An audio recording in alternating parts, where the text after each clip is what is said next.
एक ससुर अपने बेटे की बहू से बहुत प्यार करता था। उससे इतना प्यार करता था कि उसके अलावा वो किसी और की बात मानता ही नहीं था। वो अपनी ना ही तो बेटी की बात मानता था, ना ही अपने बेटे की बात मानता था।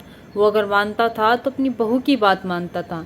अगर बहू उसकी झूठ भी बोल रही है तो उसे सच समझता था। वो इतना प्यार करता था उससे। तभी एक रात की बात होती है। टाइम एक लगभग रात का 1 बजा हुआ था। जो ससुर होता है उसकी आंख खुलती है और आंख खुलने के बाद उसे प्यास लगती है तो पानी पीने के लिए वो अंदर जाता है। और जब वो अंदर जाता है तो अंदर जाने के बाद देखता है कि उसकी बहू का जो कमरा है उसकी लाइट खुली हुई है। लाइट अभी बंद नहीं हुई है। वो लाइट को ऑन देखता है तो उसके कमरे की ओर जाता है। जब वो कमरे की ओर जाता है तो हाँ, कमरे के अंदर झांकने की कोशिश करता है। तभी खिड़की से एक दराज होता है, उसमें झांकता है और जब झांकता है तो देखता है कि उसकी बहू जो है वो बिना कपड़ों के बैठी हुई है। उसने एक भी कपड़ा नहीं पहन रखा। तो उसकी बहू जो होती है उसे झनाट सी होती है, थोड़ा सा लगता है कि उसे बाहर से कोई देख रहा है। तभी वो उठकर लाइट बंद करते हैं। लाइट बंद करने के बाद खिड़की खोलती है और जब खिड़की खोलती है तो सामने पाती है कि उसका ससुर खड़ा है। वो अपने ससुर से कहती है कि मुझे आपसे ये उम्मीद नहीं थी। उसका ससुर जब ये बात सुनता है, अब इस उम्मीद में एक ऐसा सच छुपा हुआ था जिससे सब अनजान थे। जब ये सच सबको पता चलता है तो सब हैरान रह जाते हैं, सोचने पर मजबूर हो जाते हैं कि आखिर ऐसा कैसे हो सकता है। तो घटना के बारे में जानने के लिए घटना को बिना देरी के शुरू करते हैं। नमस्कार, आदाब, सत श्री अकाल, हर हर महादेव। मेरा नाम रूपा है और आज की ये सच्ची घटना राजस्थान का एक शहर लगता है भरतपुर। यहीं का एक थाना लगता है चिकसाना और यहीं का एक गांव लगता है लोहो। यहीं पर शाम के 6 और 6:30 बजे एक घर की बहू होती है जो एक मैसेज करती है और कहती है कि मुझे आपकी बहुत याद आ रही है। वो खाना बना रही होती है, खाना बनाते बनाते ही मैसेज करती है और कहती है कि मैं आपसे मिलना चाहती हूँ और मेरा मन आपसे प्यार करने का है। उधर जब ये मैसेज जाता है तो उसका नाम भूपेंद्र उर्फ भोला होता है। जब ये मैसेज देखता है तो मंद ही मंद मुस्कुराता है। भोला जो होता है वो अपने दोस्त दीप के साथ बैठकर ड्रिंक कर रहा होता है, वो पी रहा होता है। तो दीप जो होता है जब उसके मुस्कुराना देखता है तो उससे पूछता है कि भाई क्या बात हो गई, तू क्यों मुस्कुरा रहा है। तो भूपेंद्र उर्फ भोला जो होता है वो बताता है कि यार घर से मैसेज आया है और मैसेज में लिखा है कि मेरा तुमसे मिलने का बहुत मन कर रहा है और मैं तुमसे प्यार करना चाहती हूँ और मैं तुमसे अभी मिलना चाहती हूँ। दीप जो होता है तो कहता है कि भाई तुझे घर जाना चाहिए। तो ये जो भोला होता है कहता है कि पागल हो गया है, मैं दिल्ली में हूँ। दिल्ली से भरतपुर की दूरी लगभग 222 किलोमीटर है, मैं कैसे जा सकता हूँ। दीप कहता है कि भाई तुझे जाना चाहिए। अगर मैं इस जगह पर होता तो मैं तो जरूर जाता। अगर मुझे ऐसे घर से मैसेज आता तो मैं सारा काम छोड़कर और टाइम ना देखकर और किलोमीटर ना देखकर उससे जरूर मिलने जाता। तो भूपेंद्र बोला जो होता है वो मैसेज करता है और कहता है कि मैं आऊँगा और तुम मेरा इंतजार करना। तो इस तरह जब मैसेज जाता है तो बहुत खुश हो जाती है। खुश होने के बाद वो खाना पीना बनाकर रख लेती है और जैसे ही आधी रात सी हो जाती है, आधी रात सी हो जाती है तो भूपेंद्र बोला घर पहुंचता है। घर पहुंचने पर वो उस दरवाज़ा खुलवाता है। दरवाज़ा खोलने के बाद वो घर के अंदर आता है। इधर जो होती है बहू, उसका नाम रीमा होता है। रीमा जब उसके लिए दरवाज़ा खोलते उसे अंदर लेकर आती है तो आंगन में 2 खाट पड़ी हुई थी। एक खाट पर 2 बच्चे सोए हुए थे, जिसमें से एक लड़का था जिसकी उम्र 6 साल थी और लड़के का नाम कार्तिक था और एक लड़की थी जिसकी उम्र 4 साल थी और नाम कृतिका था। ये दोनों ही बच्चे रीमा के थे।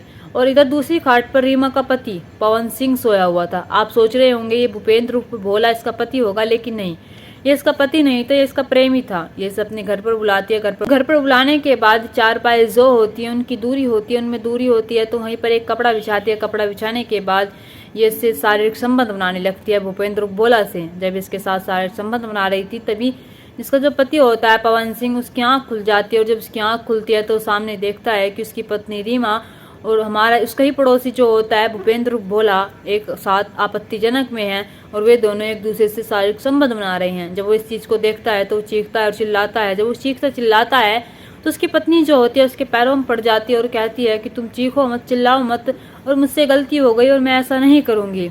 लेकिन जो ये पवन सिंह होता है उसे लताड़ता है और कहता है जोर से गुस्से में, ये तुम क्या कर रही थी।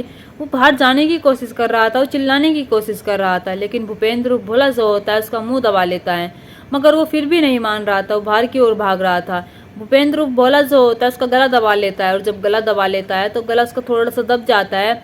इधर जो रीमा होती है उसके पैरों में पड़ी हुई थी, वो उसके पैरों से माफ़ी मांग रही थी और कह रही थी कि मुझे माफ़ कर दो, आज से ऐसा नहीं होगा, तुम चुप हो जाओ प्लीज़, रुक के मत मचाओ। तो जो भूपेंद्र होता है वो भोला होता है, उसने उसके गले पर हाथ रख ही रखा था, और जो इधर रीमा होती है उसने इसके पैर पकड़ रखे थे। लेकिन जैसे उधर उसका गला दबता है थोड़ा सा और जो इसके पैर थोड़े से खींचती है रीमा, तो वो नीचे गिर जाता है, और जब नीचे गिर जाता है तो उसके सर से खून निकलने लगता है, और खून इतना निकलता है कि वो उसकी मौत हो जाती है मौके पर ही। अब पवन सिंह की जब मौके पर मौत हो जाती है तो रीमा और भूपेंद्र सिंह वो भोला जो होते हैं, जो उसकी नब्ज देखते हैं तो उसकी नब्ज नहीं चल रही होती है। अब रीमा इधर डर जाती है और भूपेंद्र सिंह भोला भी डर जाता है। भूपेंद्र सिंह भोला जो था उसका बाहर दीप इंतजार कर रहा था, बाइक खड़ी थी एक, वो बाइक पर आया हुआ था और दीप इसका इंतजार कर रहा था कि कब भोला बाहर आए और कब वो यहाँ से चला जाए। लेकिन दीप जब उसका इंतजार कर रहा था तभी अंदर से आवाज़ आती है, कहता है भूपेंद्र सिंह को बोला कि दीप इधर आओ। तो दीप जो होता है उसको आवाज़ आ जाती है, जब आवाज़ आ जाती है, जब अंदर का नज़ारा देखता है वो जाकर, वो कहता है कि तुमने ये क्या कर दिया भोला, ये तुमने इसे मार ही दिया। और जब भोला होता है वो कहता है कि चुप हो जाओ, अब हमें ये क्या करना चाहिए इसका ये बताओ। अब वे सोचने लगते हैं, तभी भोला जो होता है वो रीमा से कहता है कि तुम घर का देखो, यहाँ का संभालो, मैं ऐसे देखता हूँ, और कहता है कि तुम सब कुछ संभाल लेना कल तक। तो ये भूपेंद्र सिंह भोला जो होते हैं दीप के साथ पवन सिंह को लेकर एक लपेट कर कपड़े में ये इसे एक नहर पर ले जाते हैं, और नहर पर ले जाने के बाद इसमें पत्थर बांधकर उसमें डाल देते हैं जिससे कि लाश नीचे डल जाए। अब इस घटना को आगे शुरू करने के लिए कि आखिर कैसे पता चलता है कि किसने इसके साथ ऐसा किया और इसे इसकी लाश कैसे मिलती है, इससे जानने के पहले हमें जान लेना चाहिए कि रीमा और पवन की शादी कैसे हुई थी। 3 जून सन 2015 को कानपुर की रहने वाली रीमा, जिसकी उम्र 14 साल थी, जब इसकी शादी पवन सिंह जो लोह का रहने वाला था, इसकी उम्र 30 साल थी। इन दोनों की उम्र में 14 साल का डिफरेंस था। अब 14 साल बड़ा ये पवन सिंह और 14 साल छोटी है रीमा। इनकी शादी तो हो गई थी और साथ में रह तो रहे थे, लेकिन कहीं ना कहीं ये जो पवन सिंह होता है अपनी पत्नी रीमा को संतुष्ट नहीं कर पा रहा था। अब ये अपने घर पर रहते हैं। घर पर रहने के बाद कुछ साल बाद इनके जो एक बेटा होता है और एक बेटी होती है, दोनों बच्चे हो जाते हैं। तो पवन सिंह जो होता है अपने पिता से कहता है कि पिताजी, मैं दिल्ली में जहाँ नौकरी करता हूँ, मैं अपनी पत्नी को वहाँ ले जाना चाहता हूँ। इसके पिता जो होते हैं वे कहते हैं कि ठीक है बेटा, ले जाओ। वो कहता है कि पिताजी, मुझे हाथ से रोटी बनानी पड़ती है, और जब मेरे साथ चली जाएगी तो मुझे हाथ से रोटी नहीं बनानी पड़ेगी। तो उसके पिता को इस बात से कोई आपत्ति नहीं होती। वो कहता है कि ठीक है, तुम ले जा सकते हो। पवन सिंह जो होता है अपनी पत्नी रीमा को और बच्चों को लेकर दिल्ली शहर आ जाता है और यहीं पर रहने लगता है। और यहीं पर रहने के साथ साथ ये सोचता है कि मैं अपनी पत्नी के साथ साथ अपने 2 बच्चों को भी अच्छे से रख सकूंगा और इनकी भी शिक्षा अच्छे से करवा सकूंगा। यहीं पर इसका जो पड़ोसी होता है भूपेंद्र सिंह उर्फ भोला, ये भी यहीं पर रहा करता था, यहीं पर रहकर दिल्ली में जॉब किया करता था। ये कभी कभी पवन सिंह के पास आ जाता था और पवन सिंह के पास आने के बाद उसके साथ खाता था, पीता था, ड्रिंक करता था, और ड्रिंक करने के बाद ये बातें करता था, सुख दुख की बातें करता था। तभी रीमा जब इसे भूपेंद्र सिंह भोला को देखती है तो इस पर अपना दिल दे बैठती है और इससे प्यार करने लगती है। अब जैसे ही भूपेंद्र सिंह भोला का घर आना जाना लगा हुआ था, रीमा और भोला के बीच नज़दीकियाँ बढ़ने लगी थी, क्योंकि ये रीमा जो थी जैसे 14 साल छोटी थी पवन सिंह से, ये इससे खुश नहीं रहती थी। लेकिन आज तक ऐसा लगा नहीं था पवन सिंह को कि ये मुझसे खुश नहीं है। अब रीमा जो होती है भोला से बात करने लगती है और इसके साथ शारीरिक संबंध भी बनाने लगती है। कई दफ़ा इसके साथ शारीरिक संबंध बन चुके थे। जब पवन सिंह अपनी ड्यूटी जाया करता था और बच्चे स्कूल जाया करते थे तो घर पर कोई नहीं होया करता था। तो रीमा जो होती थी ये भूपेंद्र सिंह भोला को घर पर बुला लिया करती थी और उसके साथ बातें किया करती थी और उससे प्यार किया करती थी और उसके साथ शारीरिक संबंध बनाया करती थी। अब समय ऐसे ही चल रहा था। जब थोड़ा समय बीत जाता है और समय बीतने के साथ अब ऐसा समय आता है जिस समय सभी परेशान हो जाते हैं और सबके काम ठप हो जाते हैं। समय आता है सन 2020 कोरोना काल का। अब दिल्ली में रह रहा पवन सिंह का भी काम ठप हो जाता है, तो अपने पिता को फ़ोन करता है और कहता है कि पिताजी, मैं घर आना चाहता हूँ और मैं यहाँ पर काम नहीं चल रहा है, कोरोना की वजह से मेरा काम ठप हो गया है। तो उसके पिताजी फिर भी यही बात कहते हैं कि ठीक है बेटा, तुम घर आना चाहते हो तो आ सकते हो, मुझे कोई दिक्कत नहीं है। अब वो घर आ जाता है अपनी पत्नी और अपने बच्चों को लेकर। अपनी पत्नी और अपने बच्चों को घर लेकर आने के बाद ये भूपेंद्र भोला जो होता है दिल्ली में ही रहता है। अब रीमा जो होती है जब घर आ जाती है तो इसकी तो थोड़ी सी जो दूरियां बढ़ जाती है। अब ये सोचती है कि मैं उससे कैसे मिलूंगी। लेकिन भूपेंद्र भोला जो होता था अपने घर आया करता था, जब अपने घर आया करता था तो ये इससे भी मिला करता था। अब रीमा जो होती थी इसके परिवार में जो होते इसके पवन सिंह पति था और उसके 2 बच्चे थे, इसका ससुर था, इसकी सास थी और इसकी एक ननद थी। अब इन सब को ये नशे की दवाई दे दिया करती थी। नशे की गोली देने के बाद ये रात को भूपेंद्र सिंह भोला को बुलाया करती थी और उसके साथ शारीरिक संबंध बनाया करती थी। अब ऐसे ही चल रहा था। तब इसका मन करता था रीमा का इसे मिलने के लिए बुला लिया करती थी और अपने घर वालों को दवाई दे दिया करती थी नशे की, जिससे कि उनकी आंख ना खुले और उससे शारीरिक संबंध बनाने के बाद, उससे प्यार करने के बाद वो फिर सब कुछ सही चल रहा था। लेकिन आती है 29 मई सन 2022 की एक ऐसी रात, जिस रात कुछ ऐसा होता है कि पवन सिंह इन दोनों के अवैध संबंध को जान जाता है और उन्हें आपत्तिजनक में देख लेता है, जिससे उसको मारकर ये नहर में डाल जाते हैं। और अगली सुबह जब ये रीमा होती है पुलिस स्टेशन जाती है, और पुलिस स्टेशन जाने के बाद वहाँ पर जाकर कहती है कि मेरी जो पति हैं वे सुबह से ही घर पर नहीं है, और जब मेरी आँख खुली 4 बजे तो वे वहाँ पर नहीं थे और पता नहीं कहाँ पर चले गए, प्लीज़ आप मेरी रिपोर्ट लिख लीजिए। अब पुलिस वाले उसकी बात सुनते हैं तो पुलिस वाले उसकी रिपोर्ट लिख लेते हैं पवन सिंह की गुप्तसूदगी की। अब इधर जो उसका ससुर होता है वो पूछता है अपनी बहू से कि बेटा क्या हुआ, तुम्हारा पति कहाँ पर गया? वो कहती है कि पिताजी पता नहीं। अब इधर ससुर जो होता है इसका, ये अपनी बहू पर इतना यकीन करता था, उससे इतना प्यार करता था कि ये ना ही अपनी बेटी पर इतना यकीन करता था, ना ही अपनी बेटी पर इतना यकीन करता था। बेटा जो था पवन सिंह वो पीता था इसलिए इस पर यकीन नहीं करता था, वो अपनी बहू पर यकीन करता था। और बहू पर इस कदर यकीन करता था कि वो सच जान ही नहीं पाता कि उसकी बहू ने क्या किया है। अब इधर पुलिस वाले जो होते हैं तहकीकात करने लगते हैं और सोचने पूछताछ करने लगते हैं। पूछताछ में जब उसकी बहू से ज़्यादातर भी पूछताछ करते थे पुलिस वाले, तो उसका ससुर जो होता था वो कहता था कि मेरी बहू से तुम कुछ भी पूछताछ ना करो, मेरी बहू जो है बहुत ही अच्छी है और उसने अपने पति के साथ कुछ नहीं किया होगा और उसका पति ही ऐसा था। वो अपनी बहू पर इतना यकीन करता था कि हर बार पुलिस वाले जब उससे पूछताछ करते थे वो तो उसके सामने ढाल बनकर खड़ा हो जाता था और उससे पूछताछ नहीं करने देता था।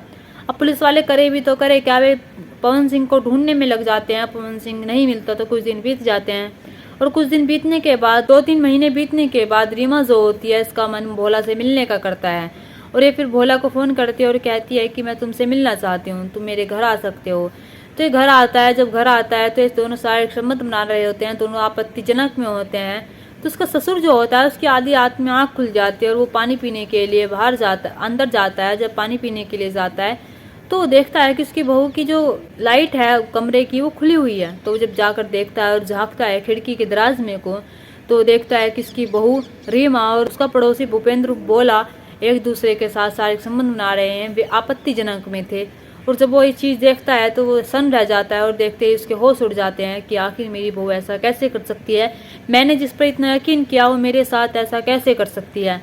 अब उसकी बहू जो होती है रीमा से लगता है कि उसे बाहर से कोई झांक रहा है, तो पहले कमरे की लाइट बंद करती है। लाइट बंद करने के बाद वो खिड़की खोल कर देखती है और कहती है कि पिताजी आप यहाँ पर कैसे? वो पिताजी को देखकर अपने पानी पानी हो जाती है और शर्म के मारे उसकी नज़र झुक जाती है और कहती है कि मुझसे गलती हो गई और मैं इसके साथ शारीरिक संबंध बनाना चाह रही थी। वो पता नहीं क्या क्या तर्क देती है। उसका जो ससुर होता है उसे समझाने की कोशिश करती है, लेकिन उसका ससुर जो होता है उसे कहीं ना कहीं लगता है कि मेरी बहू ने मेरे बच्चे के साथ ऐसा कुछ किया तो नहीं है। उधर कहते हैं ना कि जब क्राइम करते हैं तो हम क्राइम में इतना जोश आ जाता है कि हम सोचते हैं कि अगला क्राइम भी कर डाले। तभी भूपेंद्र सिंह भोला जो होता है वो कहता है, उसे धमकी देता है उसके ससुर को रीमा के कि तुमने अगर किसी को कुछ बताया तो मैं तुम्हें तुम्हारे बेटे की तरह ऊपर पहुंचा दूंगा। अब उसके ससुर को यही बात लग जाती है। उसकी बहू समझाने की कोशिश करती है कि ऐसा कुछ नहीं है पिताजी, ऐसा कुछ नहीं है, लेकिन उसकी जो ससुर होता है उसका पवन सिंह का पिता होता है, उसे ये बात लग जाती है कि मेरे बेटे के साथ इन्होंने ही कुछ किया है। अब अगला दिन आता है। अगला दिन आने के बाद पुलिस में ये बात जाती है और जो इसकी पत्नी होती है रीमा से कानपुर इसके मायके भेज दिया जाता है और इधर इसके जो कमरा होता है उसकी तलाशी ली जाती है। जब उसकी तलाशी ली जाती है तो उसमें कई कपड़े ऐसे पाए जाते हैं जिन पर खून लगा हुआ था और खून लगा हुआ देखकर जो उसके परिवार वाले होते हैं पवन सिंह के, उसके बच्चे होते हैं तो वे रोने लगते हैं और सोचने लगते हैं। वे बच्चे भी सोचने लगते हैं कि आखिर हमारी माँ ऐसा कैसे कर सकती है। उनकी उम्र महज अभी 4 से 6 साल थी और उसकी बहन उसकी माँ देखकर सबके होश उड़ जाते हैं और सोचने लगते हैं कि आखिर एक पत्नी अपने पति के साथ ऐसा कैसे कर सकती है।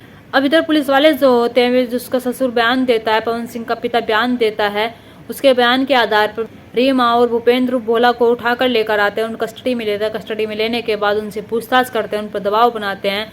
तब जाकर ये अपना मुंह खोलते और बताते हैं कि इन्होंने पवन सिंह को कहाँ पर डाला है और कौन सी नहर में डाला है। और रीमा इधर बताती है कि पवन सिंह मेरे से 14 साल बड़ा था और मुझे संतुष्ट नहीं कर पा रहा था, मैं उसके साथ खुश नहीं थी। मैंने अपने घर वालों की मर्जी से शादी की थी, लेकिन भूपेंद्र सिंह भोला से मैं प्यार करती थी और उसके साथ रहना चाहती थी, इसलिए मैं उसके साथ शारीरिक संबंध बना रही थी। पुलिस वाले जो होते हैं जब इसकी बात सुनते हैं तो वे कहते हैं कि ये अवैध संबंध होते हैं और ये तुम्हारे बीच जो भी था ये सब कुछ गलत था। अगर तुम इसके साथ रहना चाहती थी तो तुम पवन सिंह से तलाक ले सकती थी, उससे अलग हो सकती थी, तब इसके साथ रह सकती थी। उसे मारने का तुम्हें कोई अधिकार नहीं था। अब यहाँ पर पुलिस वाले जो होते हैं इन दोनों को जेल भेज देते हैं। इधर जो उसके माँ बाप होते हैं वो तड़प रहे होते हैं, बच्चे जो होते हैं वीरान हो जाते हैं। पिता तो उनका चला ही गया था, माँ जो होती है वो जेल में चली जाती है। दोस्तों, इस घटना को सुनाने का मकसद मेरा आपका दिल दुखाना नहीं था, आपको परेशान करना नहीं था, आपको घटना के बारे में बताना था, आपको जागरूक करना था। आप अपने परिवार के साथ खुश रहिए। नमस्कार।